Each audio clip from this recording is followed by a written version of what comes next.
পরিমাণ রোদের জন্য কিছু দেখা যাইতেছে না। আজকে যা রান্না করতেছি আপনাদের সাথে শেয়ার করতেছি। আমি রান্না করতেছি পেঁপে দিয়ে ট্যাংরা মাছ দিয়ে।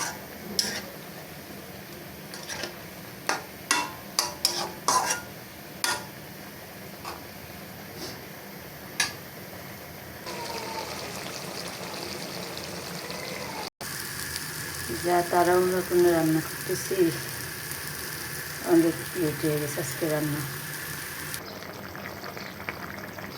ট্যাংরা মাছ দিয়ে পেঁপে দিয়ে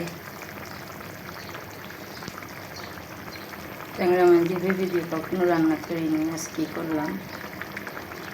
অন্য সব তরকারি খেতে খেতে আর ভালো লাগে না।